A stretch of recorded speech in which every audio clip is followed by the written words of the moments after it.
Hi folks, this is our giant lemon tree. I mean, it is reaching for the power lines and we have tons of lemons on there, and recently something's been chewing the branches of the lemon tree. So there's a dead branch there. I've cut down a few already and that's one of the last ones. However, it's still going strong. It's making tons of giant lemons. There's still a branch way over there that's got tons of lemons. And then more over yonder. And then there are these new branches that are falling over, and it still has greenish fresh lemons from this year. So I need to stake up some of this. I've already cut some of the branches, but these are just ridiculous. They're coming all the way down nearly to the ground, and I've cut some of them, and I kind of left off wherever there were lemons. So like for instance, here's one. I cut it right there because right next to it is the last lemon. Same there.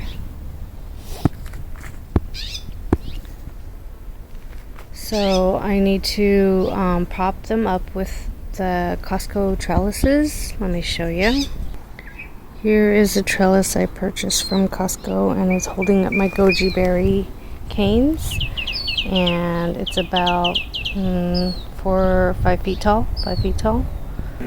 So I'll prop up some of these lower canes and maybe use some other apparatus to prop them up so that they'll be trained to grow taller. And then with all this abundance, we've been making lemonade and lemon bars and giving away lemons to family and friends. And with the spent lemons, we take the peel and we clean stainless steel things such as the faucets and stuff in the sink or in the tub, and it makes it shine really nicely, and it smells good because it's lemon. And you can also take the peel and soak it in a jar with vinegar, and then and strain out the lemon peel after a day and use that as a cleaning spray, and it will smell nice and citrusy. And also you can use it to add to your municipal water, and then you water your plants, and it kind of, the acid from the lemon lowers some of the effects of the chlorine that's in the municipal water. And I learned that from Plant Abundance's Dan.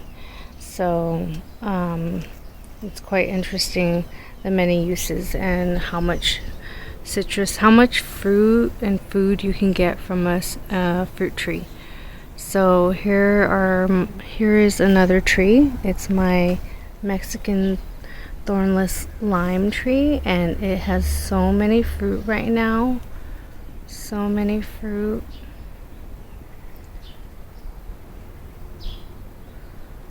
All the way up. And it's gotten really tall. When I first got it, it was about 3 feet tall. So here I have a caracara orange, and it bloomed earlier in the spring, and then all the flowers fell off, and I don't know if this is more the season for it, but it's suddenly full of blooms, and I hope I get some fruit from this tree, as I've had it for 3 years. And I may have stunted the growth when I transplanted it into the ground, because according to Never Enough Dirt, when you transplant a fruit tree, when when you first transplant a tree or a fruit tree into the ground, it's going to be stunted for about a year as the roots start to take hold and it starts to get established again. So, because of root shock. So hopefully I do get some fruit this year. And here is an echinacea that I got from Bluestone Perennials. And I've been wanting to grow echinacea, but because I have all this mulch and stuff, I hadn't had the room. So I started by transplanting some of my fruit trees into the food forest, and then after that I started to make the guilds. So I started planting like brassicas in the garden bed, and then I would start getting flowering plants and slowly adding them underneath and around my fruit trees, in between the spaces, so that I have areas to walk, but I have like a guild of plants, flowering plants, edible plants, fruit trees, and trying to make the most of every single inch of this property. And as this canopy gets taller and taller, then I'll start adding vine-like items next to the trees so that they can climb up. So I'm just trying to get established right now, but I'm just really happy because this tree's doing great. And here's my kaffir lime leaf tree, and it's got tons of little fruits, which you can zest the skin, and its fragrance is fantastic. And in Asian cooking, you can use the leaves.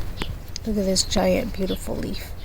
You could crush it, or you could just stick it into soups or stews, and it makes the fragrance of the stews so nice.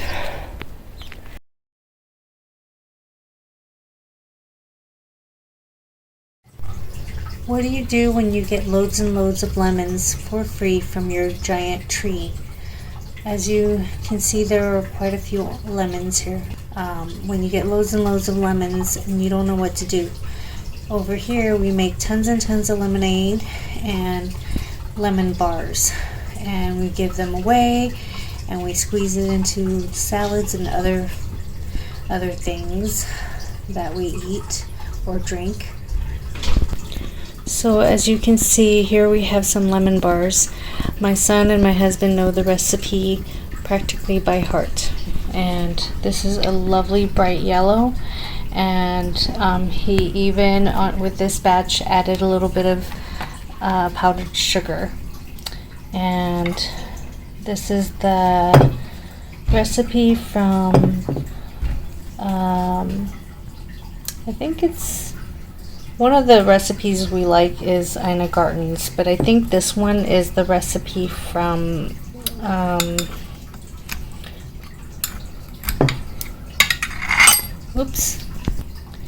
it's a recipe from